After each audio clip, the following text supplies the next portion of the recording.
ہو سکتا ہے کہ ایسا شخص ہو جو زندگی سے ہار کے، زندگی سے ڈر کے، پریشانیوں سے چھٹکارا حاصل کرنے کے لیے خودکشی کرنے والا ہو، اور ایک میسج جو آپ شیئر کریں اور اس کے کانوں تک پہنچ جائے، شاید وہ بچ جائے اور وہ جان آگے بڑھ کر خداوند کے لیے ایک بہت بیش قیمتی کام کر سکے۔ اس چیز میں کنجوسی نہ کیجیے گا۔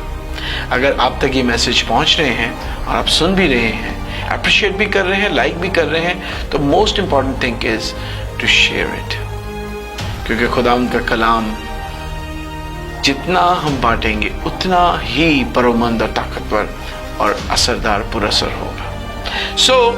اسپرٹ آف فیئر کیا ہے؟ اس دنیا کے اندر جس میں ہم رہ رہے ہیں، خوف کی روح پریویل کر رہی ہے۔ خوف کی روح ہماری کچھ کنڈیشنز کے اوپر فیڈ کرتی ہے۔ جب ہم کسی کنڈیشن میں ہوتے ہیں تو خوف کی روح، اسپرٹ آف فیئر، ہماری ان کنڈیشنز میں طاقت پاتی ہے، فیڈ کرتی ہے۔ جیسے پریشانی، جب ہم پریشان ہوتے ہیں اور اپنی امید خدا سے چھوڑ کے اپنے ایفرٹس میں لگا دیتے ہیں، وہاں پر خوف طاری ہوتا ہے اور خوف کی روح ہم میں سماتی اور ہمارے اندر نا امیدی پیدا کر دیتی ہے۔ ٹھیک ہے، اسی طرح پریشانیوں کے ساتھ ہے مشکلات۔ جب ایسا کام ہو جو ہو تو سکتا ہے پاسبل ہو، لیکن اس کو پایہ تکمیل میں پہنچانے کے لیے ہمیں بہت سارے مشکلات سے گزر کے جانا پڑتا ہو، تب بھی یہ شیطانی روح جو کہ خوف کی روح ہے ہمیں پریویل کرتی ہے اور ہمارے اس کنڈیشن سے فیڈ کرتی ہے۔ پھر بیماری، جب کوئی شخص بیمار ہوتا ہے تو اسے موت کا خوف ہوتا ہے، کوئی چیز کھو دینے کا خوف ہوتا ہے۔ اگر ایک شوگر پیشنٹ چینی کھائے تو اسے خوف ہوگا کہ اگر میں چینی کھاؤں گا یا میٹھی چیز کھاؤں گا تو میری طبیعت خراب ہو جائے گی، وہ خوف۔ اور میں یہ بات اس لیے نہیں کر رہا کہ ہر کوئی شخص اب چینی کھانا شروع کر دے، بلکہ ہمارا ٹرسٹ میڈیسن سے زیادہ خدا پر ہونا چاہیے۔ میڈیسن لیں، نو ڈاؤٹ، بٹ اس پہ ٹرسٹ نہ کریں، میرا کہنے کا مطلب ہے۔ تو جب ہم ان پہ ٹرسٹ کرتے ہیں تو ہمارا فیئر بڑھتا ہے اور اسپرٹ آف فیئر ہم میں پریویل کرتی ہے۔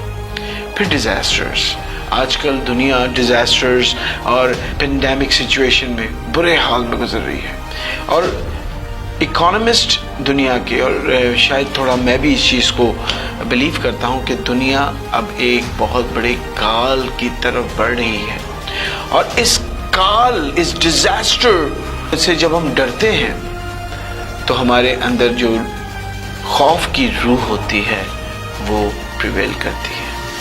اور پھر سب سے بڑھ کر جب ہمیں خوف کی روح ہوتی ہے تو ہمارے ایمان جو ہمارا خدائے قادر مطلق باپ الوہیم پر ہے کہ اس نے ہمیں بنایا، جب بنایا ہے تو وہی پروردگار ہے، وہی پالنہار ہے، وہی ہمیں برقرار رکھے گا، اس ایمان کو وہ ختم کرنا شروع کر دیتی ہے۔ یہ اتنی خطرناک بدروح ہے اسپرٹ آف فیئر۔ دیکھیں، خداوند کے وعدے عمیق ہیں اور وہ اپنے وعدوں کا سچا خداوند ہے۔ اگر آپ خداوند کے کلام کو پڑھتے ہیں اور صرف پڑھتے نہیں سمجھتے ہیں تو آپ کی نظروں سے ہر دوسری آیت میں خدا کا ایک بڑا وعدہ گزرے گا، اور اگر آپ صرف پڑھنے کے لیے بائبل پڑھتے ہیں تو وہ وعدے آپ کو یاد نہیں رہیں گے، لیکن خداوند وعدہ کرتا ہے اور کہتا ہے کہ ڈرو نہیں۔ دیکھیں یسایہ 41 اور 10ویں آیت میں کیا لکھا ہے، مرقوم ہے، تو مت ڈر۔ خداوند کے سامنے دنیا کا خوف اچھی چیز نہیں ہے۔ کیا کہتا ہے؟ تو مت ڈر کیونکہ میں تیرے ساتھ ہوں، ہراساں نہ ہو کیونکہ میں تیرا خدا ہوں، میں تجھے زور بخشوں گا، میں تجھے زور بخشوں گا، میں یقیناً تیری مدد کروں گا اور میں اپنی صداقت کے دائنے ہاتھ سے تجھے سنبھالوں گا۔ کیا کہتا ہے؟ کہ تو ڈر نہیں، تو ہراساں نہ ہو، میں پہلی چیز تجھے زور بخشوں گا، پھر تیری مدد کروں گا اور پھر تجھے سنبھالوں گا۔ صرف وقتی طور پہ زور نہیں بخشوں گا، بلکہ اس کے بعد زور دینے کے ساتھ ہمارے حال پہ ہمیں نہیں چھوڑ دے گا، بلکہ مدد کے لیے اتر آئے گا، اپنا ہاتھ بڑھائے گا، اور پھر صرف مدد ہی نہیں کرے گا بلکہ اس پوری کنڈیشن سے نکلنے کے بعد ہمیں اس ٹراما سے نکلنے میں مدد کرے گا اور ہمیں سنبھالے گا۔ اتنا بڑا وعدہ ہے۔ تو اگر ہم خوف کے ساتھ رہیں گے، کہتا ہے تو مت ڈر، اگر تو ڈرے گا تو ان چیزوں کو حاصل نہیں کر سکے گا، اور اگر تو نہ ڈرے گا تو خداوند کا زور پائے گا، خداوند کی مدد پائے گا، اور وہ تیری حفاظت کرے گا۔ پریز گاڈ۔ اور یہ باتیں ان ایپلیکیبل نہیں ہیں، Bible is 100% applicable on each person of this world.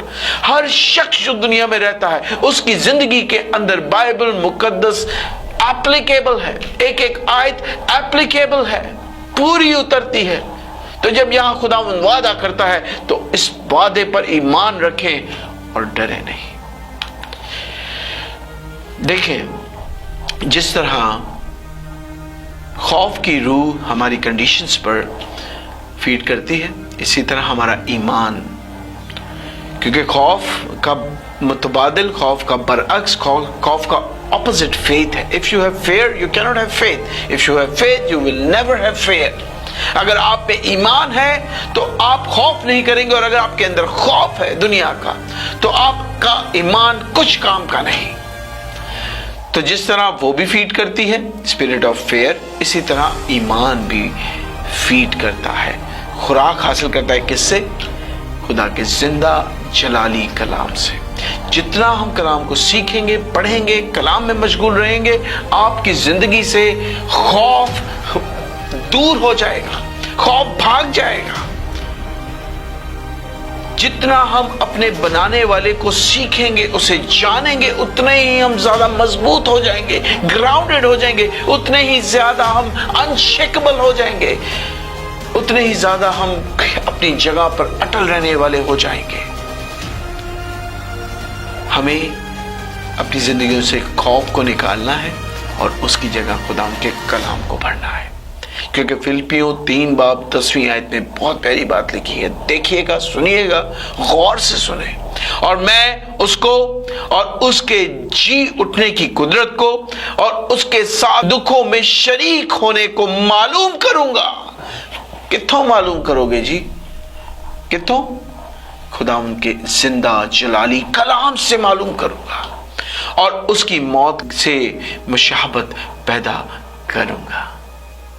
کیسی پیاری بات ہے کہ میں یسوع مسیح ناصری کو کہاں سے معلوم کروں گا؟ خدا ان کے کلام سے معلوم کروں گا، اور پھر اس کی موت کا مشابہ ہو جاؤں گا۔ جب تک آپ یسوع میں مریں گے نہیں، آپ اس کے ساتھ جی نہیں اٹھ سکتے۔ سو میرے بھائیوں، میری بہنوں، یاد رکھیں کہ وہ جو ہمارے اندر ہے، اس سے جو ہم سے اس دنیا میں ہے، اس سے جو اس دنیا کا مالک ہے، بڑا ہے۔ ہمارا خدا جو ہمارے اندر ہے، اس نے ہمیں یتیم نہیں چھوڑا، وہ ہمارے اندر ہے، ہمارے ایک ایک مالیکیول، ایک ایک سیل ہمارے ڈی این اے کا حصہ ہے۔ اس چیز پر ایمان رکھیں، وہ بڑا ہے اس سے جو باہر شیر ببر کی طرح گھراتا ہے۔ اس چیز پر ایمان رکھیں۔ ہمارے پاس ایک چوائس ہے کہ ہم دنیا کا خوف رکھیں یا خدا کا جو اپنے وعدے پورے کرتا ہے، کیونکہ اس نے 2 کرنتیوں 1:20 میں فرمایا، کیونکہ خدا کے جتنے وعدے ہیں وہ سب اس میں ہاں کے ساتھ ہیں، اور اسی لیے اس کے ذریعہ سے آمین بھی ہوتی ہے۔ ہمارے وسیلہ سے خدا کا جلال ظاہر ہو۔ خدا کے تمام وعدے ہاں اور آمین کے ساتھ ہیں۔ کوئی بھی وعدہ ہو، چھوٹا یا بڑا یا لمبی عبارت والا یا 2 لفظوں والا، خدا وعدے پورا کرتا ہے، ہاں میں تبدیل کرتا ہے۔ میرے بھائیوں، دنیا تبدیل ہو رہی ہے۔ دنیا کیا پوری کائنات کسی بھی وقت ایک لمحہ بھی ایک جیسی نہیں رہتی، تبدیل ہوتی جا رہی ہے۔ دس از اے چینجنگ ورلڈ، لیکن ہمارا خدا انچینجبل ہے۔ جس نے اس کائنات کو بنایا وہ چینجنگ نہیں ہے۔ سو ایمان کس پہ رکھنا ہے؟ اس چینجنگ ورلڈ پہ، یا اس پہ جو کبھی تبدیل نہیں ہوتا، کیونکہ خداوند کا کلام ملاکی 3:6 میں کہتا ہے، کیونکہ میں خداوند لا تبدیل ہوں۔